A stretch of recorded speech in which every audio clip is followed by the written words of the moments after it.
moments ago, I asked Mike Edwards, how important is the start in the final? I had one good light, and the other two lights have been so. I mean, I got to do my job on the starting line. I got to get down that right-hand lane somehow. You got to be aggressive. I mean, you're in the finals. You ain't got nothing to lose. You got to go for it, Steve.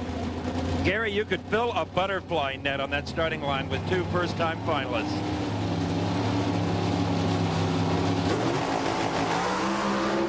Mike Edwards did his job. A tremendous starting line advantage. The car almost out of the groove, but it is Edwards.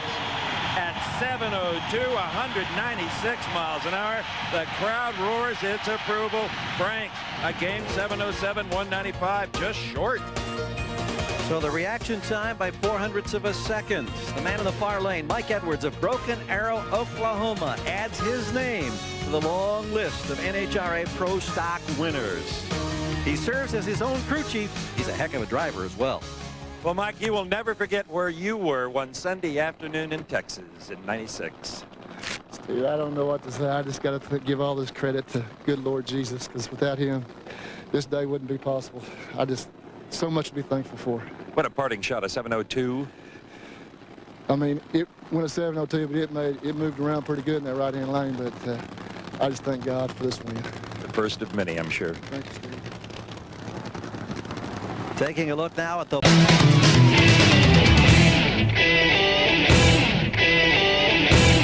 That he started here 3 rounds ago. Because if he could win over Steve Schmidt, he would pick up a sizable chunk of points on the leader, Jim Yates. Johnson trying to win yet another Winston title. For Schmidt, he has had a season that has been marked by ups and downs, winning races and failing to qualify at others. We missed in Seattle, not even qualifying because we had chassis problems and some other things. But guys are doing a heck of a job today. We've been lucky. We've got our foot off the clutch pedal in time, and we do it one more time. Who knows? These cars, 500 cubic inch maximum displacement. 2 4-barrel carburetors running on racing gasoline, no nitromethane. They weigh 2,350 pounds minimum weight with the driver on board.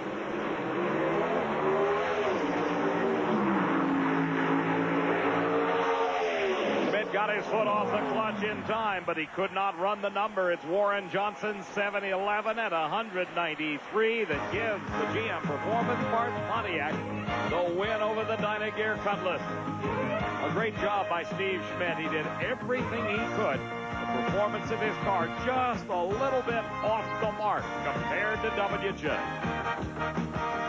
The power here to the Pontiac in the far lane, and you can see as they approach the finish line, Warren handily had the lead and knew that he had won that race against Steve Schmidt. Now let's go shoot some dice, Mr. 7-11. Boy, I'll tell you, that was a close one. I think Steve made an awful good run. He probably added me a little bit on the tree. He did. But we rolled the dice out there, changed a lot of gear, and it spun real hard on the starting line, and I think he got a good advantage on her, and Steve makes a lot of power. I figured, boy, we're gonna be in a real tussle at the end here. Whenever you race Steve Schmidt, it's always fun and a fair fight. I think Steve and I, philosophically, we race the same way. I mean, we just race straight up. Good job, champ. The win by Warren moves him within 88 points of Jim Yates. 5.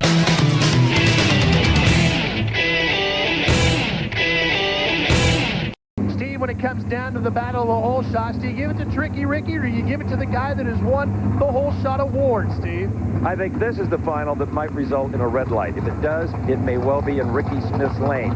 Mike Edwards knows he's got a bit of a performance advantage, a couple of 6-second runs. He doesn't have to push the tree as hard. Ricky's going to take a chance. But then you see Mike Edwards. He does have 2 wins. He's been to the finals 4 times. Now, Ricky has only been to the finals once this year. That was at Indianapolis, and he came up the runner-up. Now we get into the staging duel. Look at this. Edwards is all set to go. Away they go, and Edwards has got him off the line. And he'll get the win light. A pair of 701s, and the win light goes to Mike Edwards. A 701 with an O to a losing 701 with a 2.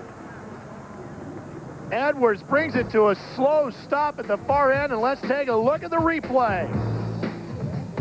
Off the line, It was a 4:39 for Edwards to a slower 4:66 with Ricky Schmidt, and you saw the battle they played on this starting line.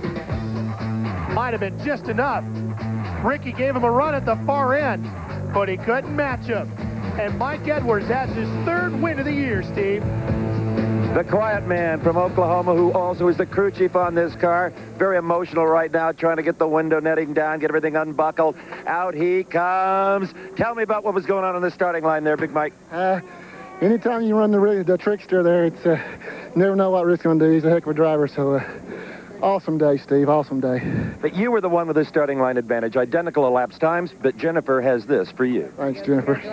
Something I've worked awful hard for, Steve. Boy, hard work doesn't even describe this guy, Ralph.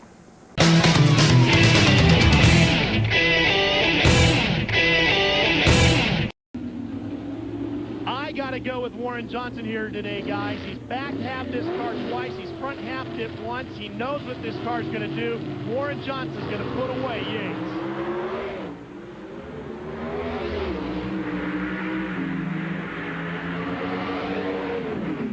Okay, like I said, Yates is going to put away Warren Johnson. A 7:13 at 193 miles an hour, but I wasn't too far off. A 7:14 for Warren Johnson. Bad news for Warren. And talking to Yates the other day, he said his new car is 6% better aerodynamically than this one. Uh-oh. Bad news for the rest of the competition. Yates off the line quickly. 4:25 reaction time to a slower 4:54. The mask and horsepower, it's always there. If Yates got away quicker, he got the win. That made the difference. WJ builds a good motor, but he can't beat the reaction time. The crowd, they knew it. The team, they knew it. Yates continues to extend his points lead. Al, the coach is here. He's got 3 Super Bowl wins and a victory at the Mopar Parts National, Steve. Let me knock that monkey right off your back here, okay? You are back. What a deal, what a deal. I tell you, the crew has been working so hard on this McDonald's car today. I'm just so thankful. I mean, Jerry Bickle and Richard Maskin and everybody's been doing a good job down there, and it's a good thing for it to come through like that. And you've been practicing on that reaction timer. It's paid off for you here today, big time. Did it really? I think felt like I left on him just a little bit down there. But, you know, Warren's a tough character out here. I mean, he is one of the #1 competitors. I'm not taking anything away from anybody else, but beating him is a real compliment to our own program. Says a lot for what we're doing because he was the best. Our congratulations to Jim Yates. Bob Fry.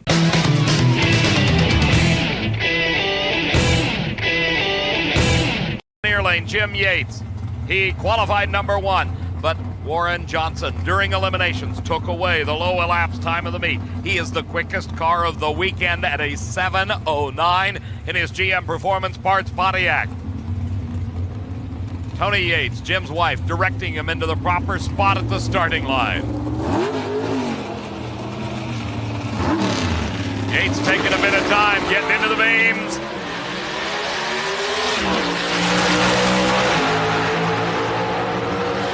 And it is Warren Johnson by just about a wheel width at a 7:10, 194 to a losing 7:11 at 193 miles an hour.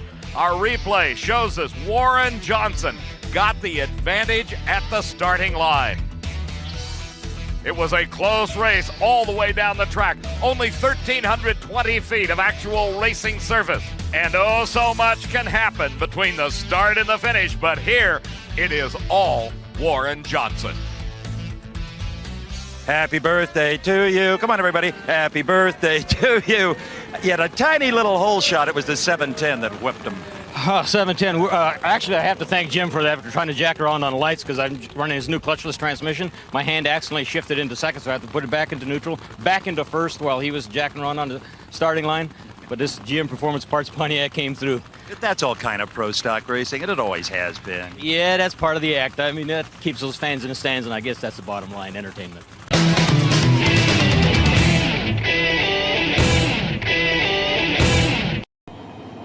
Edwards, in his 96 Olds Cutlass, serves as his own crew chief, going against the longtime veteran Johnson in his Pontiac Firebird, 3 times an NHRA Pro Stock champion. Warren shares the mechanical duties with his crew chief, Greg Anderson. Who's going to stage here? Edwards moves in. Johnson doesn't delay him. Pro Stock final round, Virginia Motorsports Park. It's a beauty. Johnson is behind. Johnson makes it up. Warren Johnson was 200ths behind Edwards off the starting line, but his 701 to his 704 covers him up. Let's go to Frank Hawley with Greg Anderson. It's been a long time. I think it's been 10 years. How long's it been? It seems like forever. I can't believe it. The monkey's off our back finally now. Just hopefully we can keep it going and not screw it up. Well, Warren Johnson has been quick all season long. This was the 5th time he'd been the #1 qualifier, but he hadn't won a points race this season. And now, by a matter of less than a foot or so, he's able to get the job done, continuing a streak of at least one victory every year since 1982. The Professors with Steve. Warren, this was the breakthrough event you so desperately needed.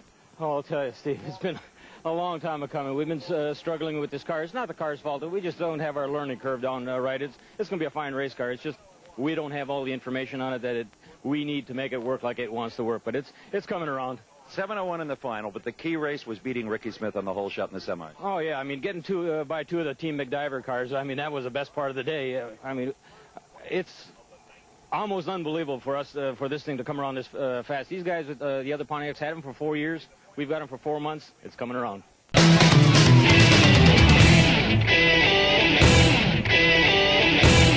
We saw in a previous round Kurt's dad Warren have problems with a carbon fiber drive shaft. Earlier, Steve stopped by the Professor's pit to find out what happened. Really wonder sometimes if you can't out high-tech yourself. This is the drive shaft out of Kurt Johnson's Pontiac, really beefy aluminum. Well, Warren Johnson, his dad, he's so weight conscious, he went to a carbon fiber composite material for the shaft and epoxied in the U-joints. That's what broke in round #1. It was the glue and the epoxy that failed Warren, not the transmission. I think he'll go back to this.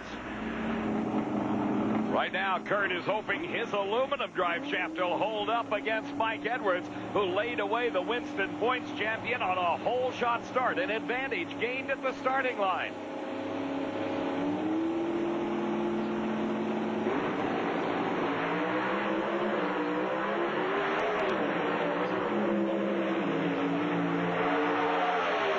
Choice may have paid off as John Kite and crew celebrate the Winnebago Oldsmobile's victory in the final round.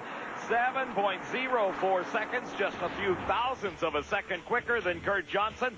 For the second time this day, Mike Edwards has collected the $500 bonus from Slick 50, winning a race by gaining a starting line advantage, yet having a slower elapsed time at the finish. They both ran 7:04, but it was Mike Edwards off the starting line first. Mike, just a superb performance all weekend by car and driver. Another whole shot matching 704s. Thanks, Steve. I mean, we've had a great weekend here. I got a lot of people to thank. John Kite, Sierra Glass, Winnebago, Itasca Motorhomes, all my sponsors. Most of all, Steve, I thank the good Lord. Without him, I'm nothing. And you crew chief this car as well. That's incredible. Yeah, I do, Steve. You know, there for a little while, I was concerned that I couldn't do both, but things was looking up, and hopefully I can keep it up the rest of the year.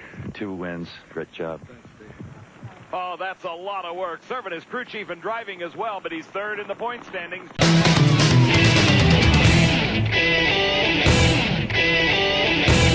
And Ralph, I think you can make a golf analogy here. You've got your confidence, you play a good game. One bad stroke, as Jim Yates has had with a couple of slow reaction times, maybe you lose your confidence. Boy, Kurt Johnson isn't lacking of any confidence after the semis, was he? Kurt Johnson, he got the whole shot he wanted. Yates another 4-7 light. Oh, and it's not going to be enough. Kurt Johnson gets his first race of the year. Listen to this. 7:06 beat another Jim Yates 7:03. Steve, it all comes down to that reaction time. 0.04 of a second was the difference at the line. Kurt Johnson has been on his game with the reaction times all weekend, and it made the difference. At the far end, he was slower, but it was enough. KJ gets the win and to talk to Steve.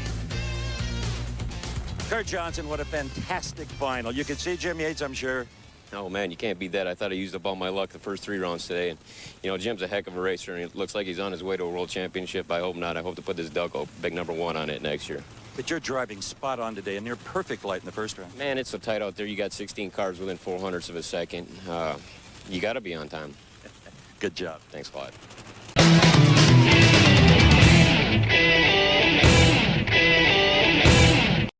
Steve Schmidt making only his 2nd final round appearance this season. Yates exactly the opposite, 7 times in the finals this year.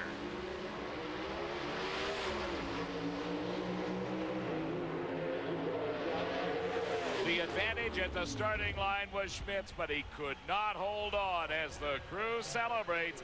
Jim Yates wins his 5th national event title of the season in a very close finale to the Factory Hot Rod Pro Stock division.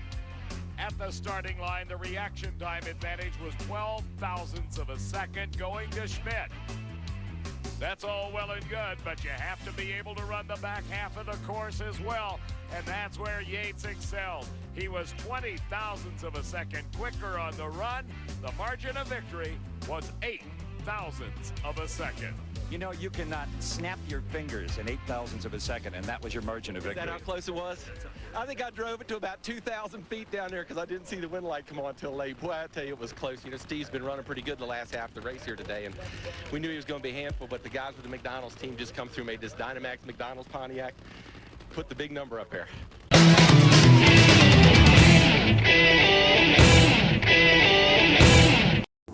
Both of these drivers are hungry. Both of them are professional racers. They want to win the U.S. Nationals. Of course, Kurt Johnson has seen his father win this race. This time he wants to see Dad standing down there on the racetrack while he's up there holding the trophy. Will the Johnson stranglehold on the U.S. Nationals continue? We're about 6 to 7 seconds away from knowing. Ricky Schmidt and Kurt Johnson. Advantage off the line goes to Ricky Schmidt. How about the Johnson horsepower? Is it enough? Yes, it was enough. He caught him right at the finish line. That was an excellent race, Ralph. Ricky did everything he had to do. He knew there was some serious horsepower there. He had to give him a shot, but KJ had that WJ horsepower, and that's what won this race. The 707 gets the win for Kurt Johnson as he pulls down to the far end of the racetrack. There you see the Johnson clan celebrating. WJ will be an ecstatic man because that just continues to keep points away from Jim Yates, which is what he needs. As Kurt Johnson has put himself into the history books at the U.S. Nationals. He has joined his father as a winner of the biggest race of them all. And Kurt, you have saved the best for last, a stunning 707. We needed every bit of that. You know, he had a fender on me out there, and I don't know what he ran, but man, that was a drag race. Delco Batteries, Pontiac, Mark Christopher, Pennzoil, all the people that helped me. I got to dedicate this race to Blaine Johnson, though, and my wife, who's 7 months pregnant. This is the greatest. I'll tell you, the prize money will help furnish that nursery, won't it? I bet the old man's smiling. You know, he was over changing valve springs before that fun. I think we even got him working now. I keep him on the payroll. Okay, guys. Man.